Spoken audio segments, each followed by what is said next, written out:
Entonces, pero fuera de esto, lo que ocurre acá es que siempre hay una enzima en nuestro cuerpo que lo hidroliza y hace con que ese factor se elimine. ¿Ok?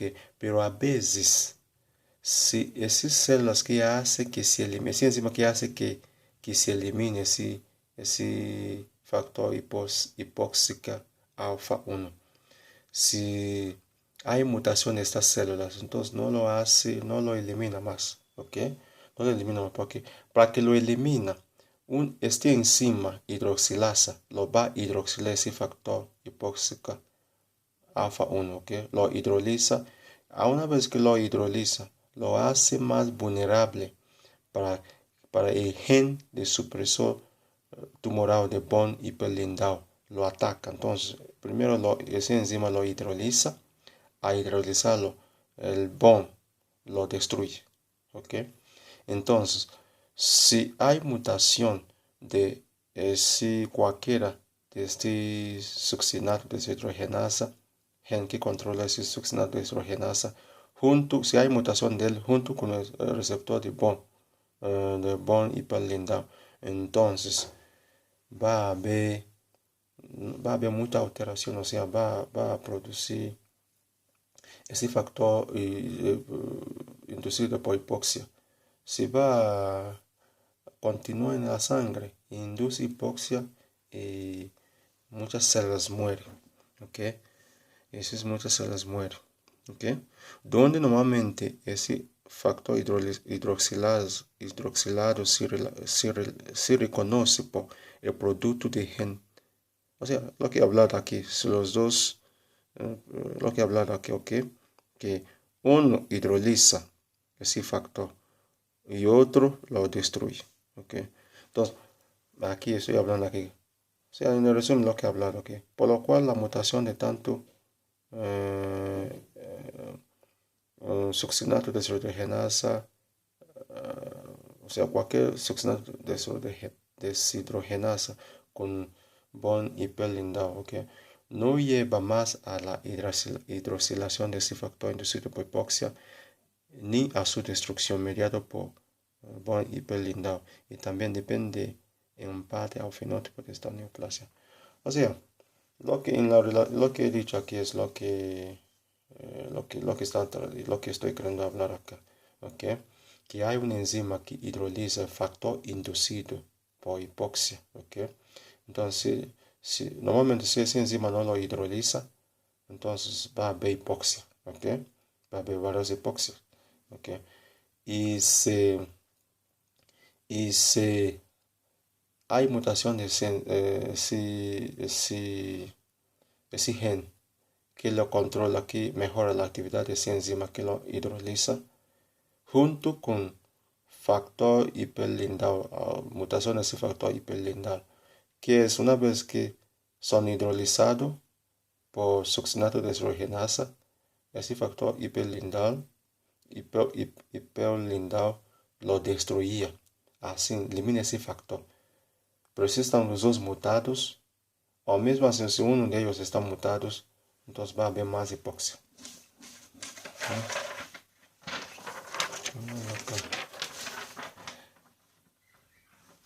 Acá, entonces acá ahorita estamos hablando. Entonces venimos lo que estábamos hablando acá, que fuera de esos cuatro, patologías familiares que hemos hablado, que está ligado con feocromocitoma y paraganglioma.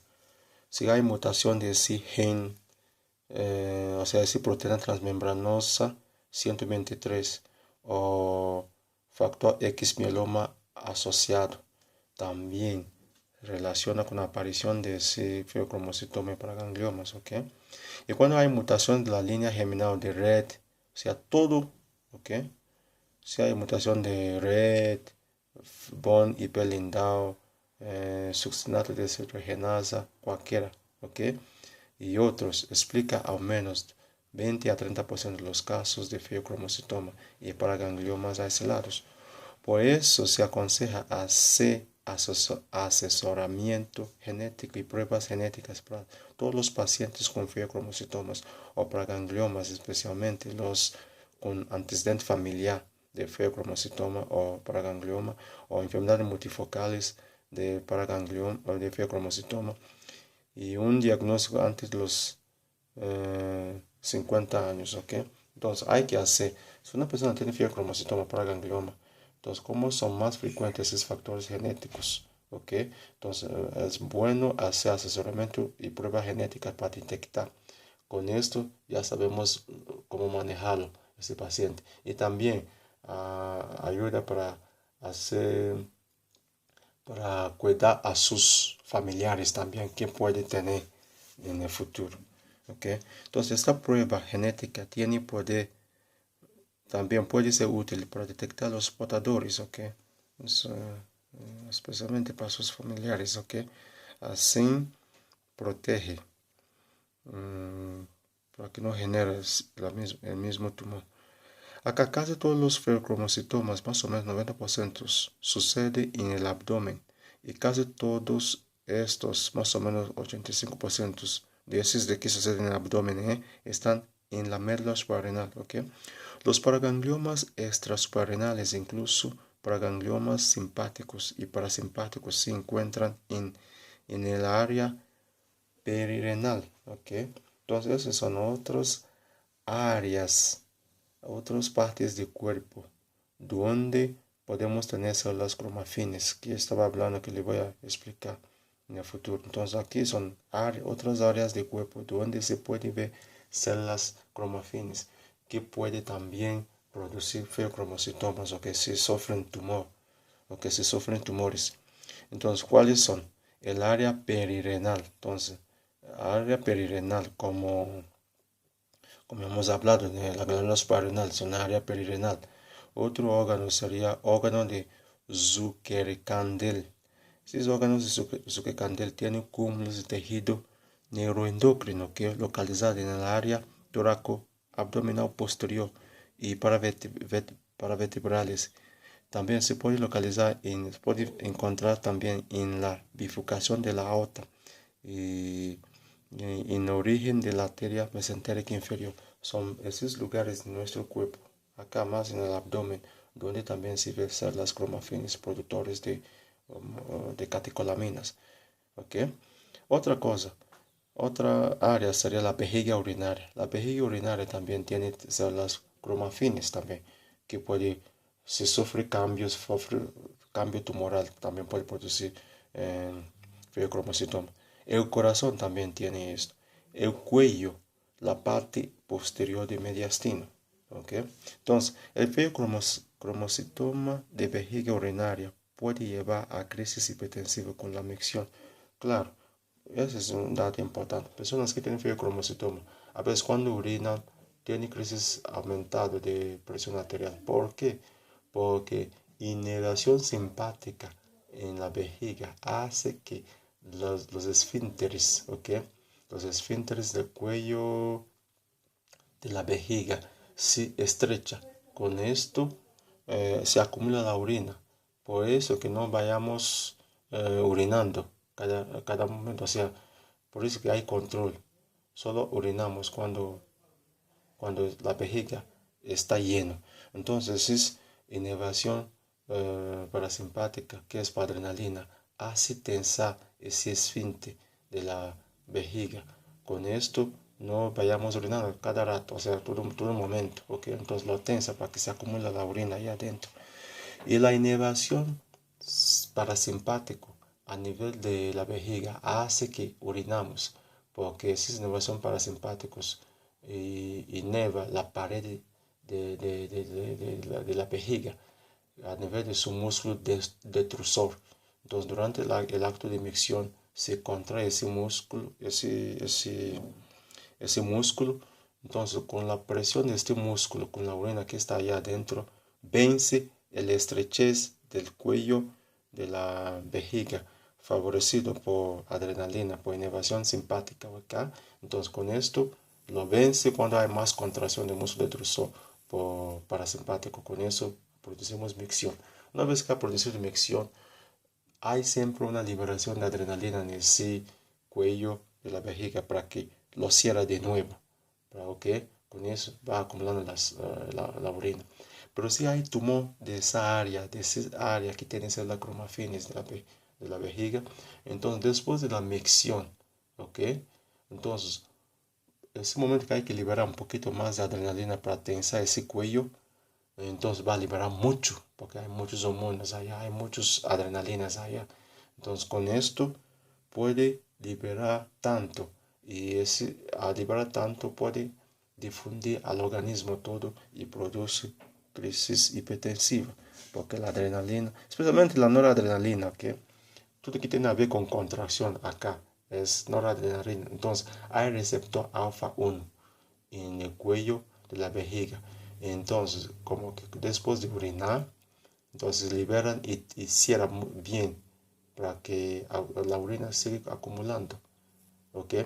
Pero cuando hay feocromocitoma en ese lugar, entonces cuando después de orinar, que es donde tiene que secretar un poquito más de noradrenalina para tensar el cuello de la vejiga. Entonces va a liberar mucho porque hay cáncer allá, hay tumor allá. Entonces con esto no solamente va a tensar el cuello, es decir, liberación de noradrenalina va a circular en el organismo todo y produce hipertensión. Y esos pacientes se ve como hipertensión, crisis de hipertensión arterial después de la micción. Esa es la explicación. ¿Ok? Acá, desde el punto de vista macroscópico, ¿ok? Vemos que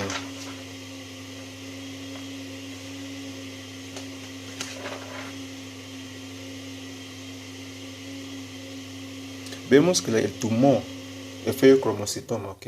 El feocromocitoma es un tumor circunscrita desde el punto de vista microscópico. Entonces, es un tumor circunscrita que varía de tamaño, ¿ok? Pesa entre 1 gramo a varios kilogramos y son tumores muy vascularizados y a menudo tienen áreas quísticas, necróticas y hemorrágicas, ¿ok? Hallazgos microscópicos de este tumor de feocromocitoma es células pleomorfas grandes dispuestas en hojas separadas por estroma muy vascularizado. ¿Okay? Tiene gránulos de almacenamiento de catecolamina intracitoplasmática de estas células y mitosis allá es raro, pero hay invasión tumoral de la cápsula y los vasos sanguíneos parenales y también se ve en feocromocitomas benignos también. ¿Okay? La enfermedad maligna se confirma al encontrar un metástasis de feocromocitoma en un sitio donde no hay células cromafinis normales, como por ejemplo hígado, pulmón, hueso, cerebro. Entonces, cuando hay células de cromafinis productores de las hormonas catecolamínicas de esos lugares, es que decir, es un patrón para decir que es un feocromocitoma maligna, porque benigna no llega a dar metástasis, puede hasta invadir las cápsulas de la glándula suprarrenal, pero no llega a dar metástasis. Entonces, cuando tenemos esos tumores en otros lugares que no tienen células cromafines, entonces vemos que es un metástasis, porque si fuera en lugar que tiene células enterocromafines que hemos hablado, okay, lugares para vertebrales, para vertebrales, vejiga, corazón, cuello, órganos de Zuccarcandil y área perirenal. Entonces tenemos acá apenas ese células ahí se malignizó, que puede hasta estar benigna, ¿ok? En ese momento. Pero cuando veamos esas células en un lugar que no le corresponde, anatómicamente hablando, entonces documentamos la metástasis. Okay, los factores de pronóstico desfavorece o desfavorable que siguen una evolución maligna. ¿Okay? Son tamaño grande de tumor. El tumor es muy grande, es más para maligno, ¿okay? Crece mucho. Extensión local, si hay extensión local maligna porque está invadiendo.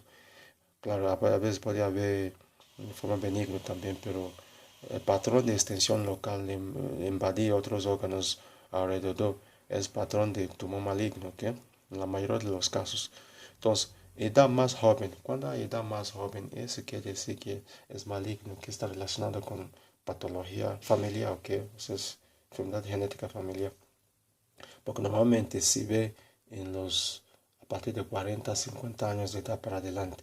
Pero sí hay en los jóvenes, es decir que apareció más rápido y lo que aparece, el feocromostoma que aparece más temprano está relacionado con la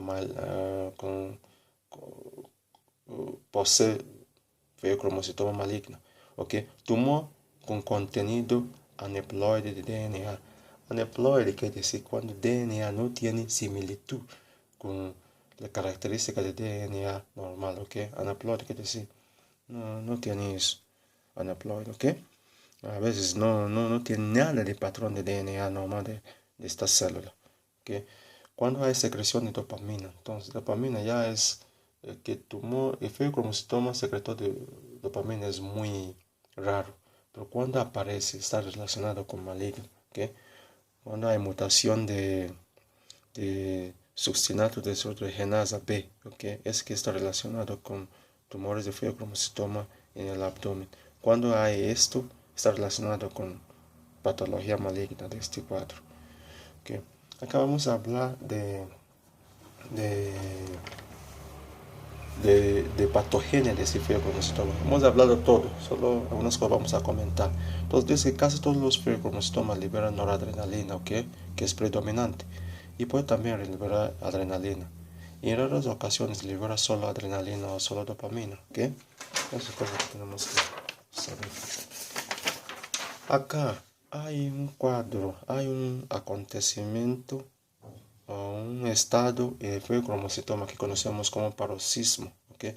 Paroxismo es de vez en cuando hay crisis de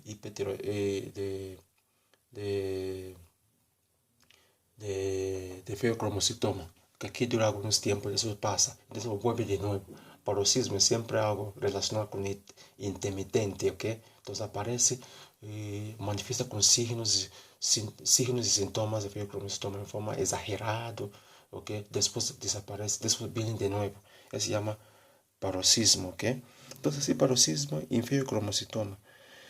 Vamos a saber que Vamos a ver que las manifestaciones episódicas o paroxísticas se relacionan con descarga súbita de catecolamina desde el tumor. Entonces, como estaba diciendo, entonces, para que haya ese aumento de sintomatología de feocromocitoma, siempre va a haber aumento súbito. Entonces, siempre está relacionado con cualquier estado en nuestro organismo, en nuestro cuerpo o en nuestra vida que tiene a ver con liberación de un poquito más de catecolaminas, ¿ok? En el estado de hipotensión, en el estado de cuando acabamos de ponerse de pie después de una larga noche de dormir horizontalmente, ¿ok? Usted sabe, cuando ponemos de pie hay descenso de volumen por gravedad hacia afuera. Entonces tendrá que haber una liberación de noradrenalina en forma fisiológica para que tensa los vasos sanguíneos de miembros inferiores, hacen circular la sangre. Entonces, si el paciente que tiene feocromocitoma tiene ese componente, o sea, si ocurre ese mismo, si ocurre la misma cosa que es explicada ahorita, en paciente que tiene feocromocitoma, no va a liberar un poquito de noradrenalina, lo va a liberar en mayor cantidad que va a producir paroxismo, ¿ok? Entonces el exceso repentino de catecolamina suscita hipertensión, palpitación, taquicardia, dolor retroesternal, cefalea, ansiedad, palidez, sudoración excesiva. Entonces son características de paroxismo, que es una característica entendible, o sea, lógica de IP, de aumento de catecolaminas, ¿ok? Entonces, esos paroxismos por lo general suceden varias veces a la semana, ¿ok? O 25, o más o menos 25 veces al día. O sea, puede llegar hasta 25 veces, más o menos 25 veces al día, ¿ok? O solo una vez cada algunos meses. Entonces va a depender de tamaño de tumor, cuántos hormonas tiroidea produce y la actividad de esta persona que puede suscitar o que puede desencadenar la liberación de noradrenalina en este caso, ¿ok? Los paroxismos por lo general duran 15 minutos o menos y pueden durar por varios días, ¿ok? O sea, dura 5 minutos por cada episodio, dura 15 minutos, ¿ok? O sea, cada episodio puede durar de 15 minutos o menos y hasta varios días, hasta sigue sin cesar completamente hasta varios días, ¿ok? Conforme transcurre el tiempo, los paroxismos por lo general sí hacen más frecuentes, pero a menudo no cambian, no cambian de característica, ¿ok? Un paroxismo típico puede producirse por actividades que comprimen el tumor, por ejemplo, flexión, lo que se va hablando, flexión, ejercicio, defecación, levantamiento de objetos, consumo de alimentos que produce vasoconstrictor o constricción de músculo liso, palpitaciones profundas o palpaciones profundas de abdomen. Si está haciendo examen físico de un paciente que tiene fibrocromocitoma, lo hace palpación profunda, lo puede comprimir el tumor allá, una masa tumoral fibrocromocitómica, ¿ok? Que tiene en el abdomen. Con eso libera más catecolaminas y puede suscitar ese paroxismo. Entonces, siempre como está relacionado con lo que la persona hace, el tamaño del tumor, cuánto catecolamina produce ese tumor para que el paroxismo ocurra. ¿Ok?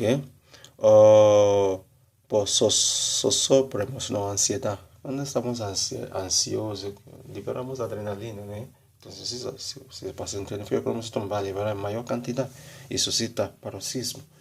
Otros pacientes tienen tumores con secreción persistente y síntomas más crónicos, y eso puede ser hipertensión sostenida. Entonces, normalmente, el fibrocromocitoma no llega a empezar a provocar esos síntomas.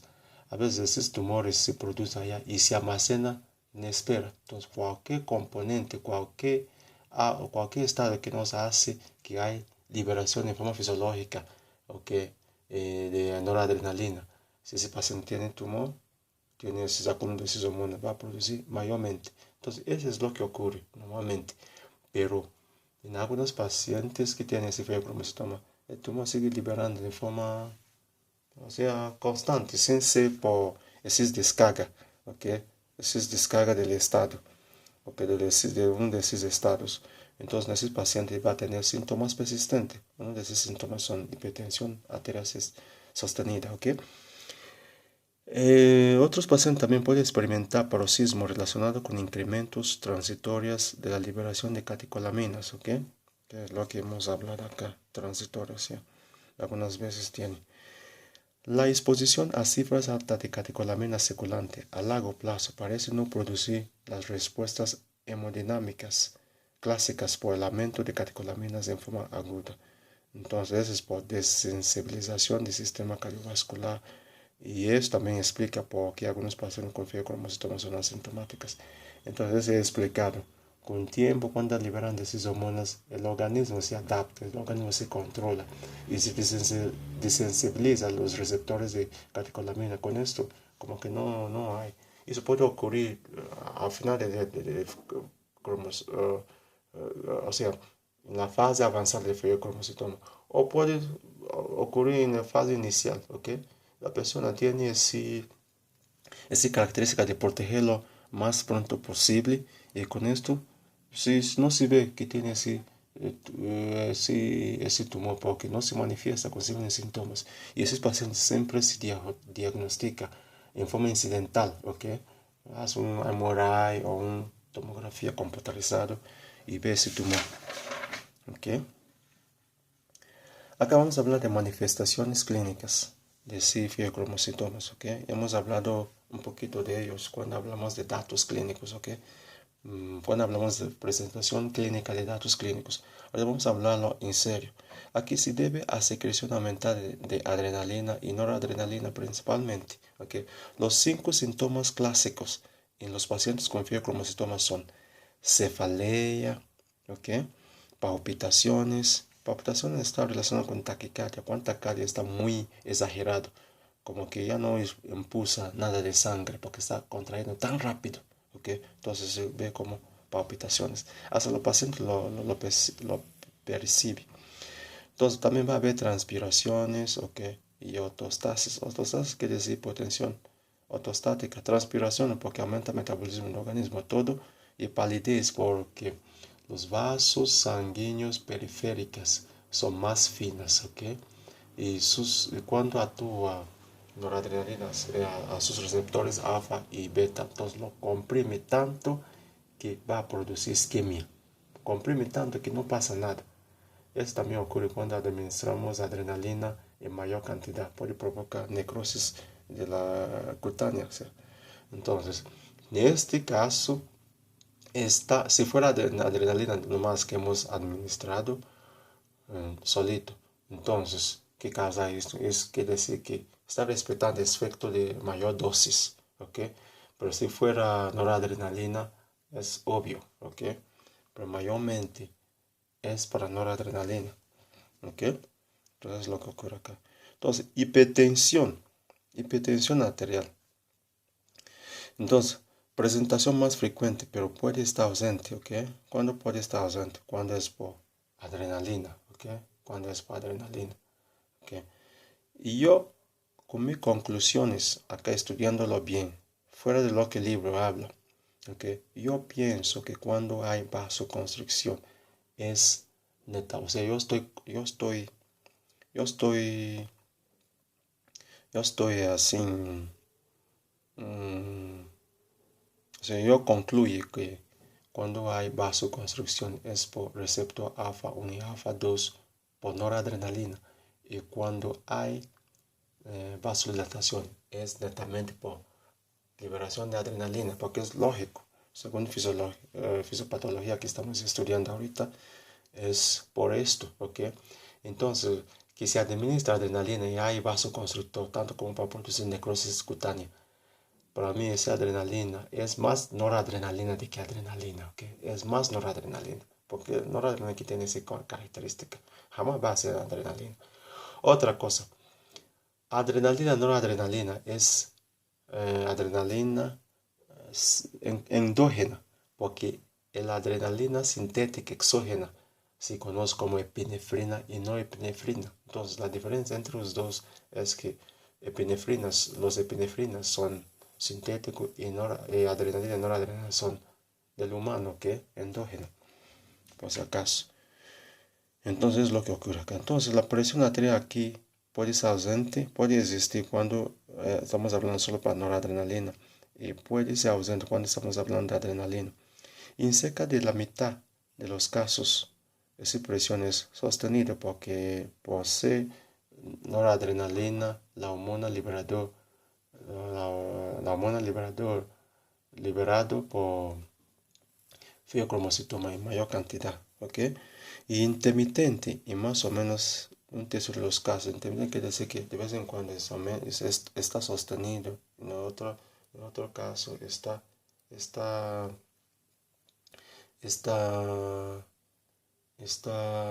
hipotenso, ¿ok? Entonces, en este caso, sería cuando el tumor libera tanta adrenalina y noradrenalina. Aunque los liberen en mayor cantidad, va a haber ese intermitente, ¿ok? Va a haber intermitente. Cuando noradrenalina actúa más, entonces produce hipertensión. Y cuando adrenalina actúa más, produce hipotensión. Entonces va a estar en forma intermitente, ¿ok? Y a veces es porque noradrenalina está liberado, o sea, libera noradrenalina y adrenalina. Noradrenalina está actuando, aumentando un poquito más y adrenalina está actuando, provocando vasodilatación. Entonces va a estar antagónica, o sea, va antagonizando, ¿ok? Solo que noradrenalina siempre vence porque tiene dos receptores. Adrenalina solo va a actuar en un receptor. Entonces se libera mucho. Entonces, de vez en cuando, la adrenalina vence, produciendo hipertensión. Y cuando adrenalina libera un poquito más, va a estar trabajando más fuerte, puede hasta controlar esta presión de vez en cuando. Entonces, va a haber presión arterial intermitente. Ok, la presión arterial acá muestra fluctuaciones notorias con presiones máximas durante paroxismo sintomáticos, ¿ok? Y durante un episodio hipertensivo, la presión arterial sistólica puede llegar hasta 300 milímetros por mercurio. Aquí el aumento de presión arterial es por siguientes mecanismos. Ya hemos hablado de todo eso, pero vamos a revisarlo aquí. Entonces, por vasoconstricción arteriolas mediado por receptor alfa. Okay. Cuando hay esto, hay aumento de resistencia vascular periférica. O por aumento de impulso en veces, o sea, número de veces, muchas veces, de la conducción cardíaca, okay, mediado por receptor beta 1 adrenérgico con aumento de frecuencia cardíaca. Okay.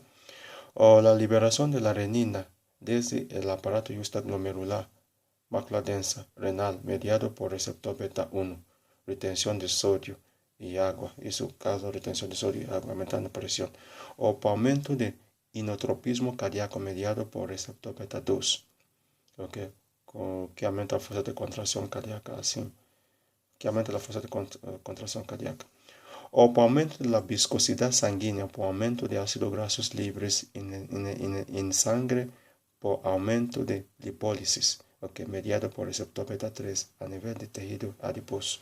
Okay. Entonces, o por las crisis hipertensivas, o sea, la crisis. Entonces, son esas 5 características que puede aumentar esa presión arterial, okay, mediado por tanto, normalmente, mayormente por noradrenalina. Y adrenalina también puede combatir un poco por otras áreas, pero no a nivel de vaso sanguíneo, porque a nivel de vaso sanguíneo, adrenalina siempre tiene efecto vasodilatador. Entonces, otros componentes pueden ayudar para aumentar presión sanguínea. Okay, pero si fuera netamente él, aunque aumenta de otras formas, no va a llegar a producir hipertensión. Okay. Pero si fuera en asociación con otro catecolamina, especialmente noradrenalina, okay, él va a producir siempre vasodilatación, pero con otros componentes que él produce, por ejemplo, lipólisis que él medía, y frecuencia cardíaca que él medía, y la renina que él medía. Entonces, junto con noradrenalina, entonces él va a llegar a aumentar esta presión. Acá hablando, las crisis hipertensivas pueden precipitarse por diversos fármacos, ¿ok? Esas crisis hipertensivas en ese paciente con cuadro de feocromocitoma. Entonces, si la persona toma los antidepresivos tricíclicos, ¿ok? Porque esos antidepresivos tricíclicos, ¿qué es lo que ellos hacen? Ellos son inhibidores de recaptación de adrenalina y noradrenalina. Entonces, si lo inhibe su recaptación, okay, porque he dicho a ustedes que la misma célula que lo produce cuando es células nerviosas, también lo reabsorbe, lo recapta con tiempo. Okay. Lo puede ser en forma fisiológica o en forma rápida. Entonces, si él toma ese medicamento que inhibe sus recaptaciones, entonces sigue actuando. Entonces, hace que el paciente que tiene feocromocitoma con ese medicamento desencadena crisis, okay, desencadena ese cuadro. Los medicamentos antidopaminérgicos también.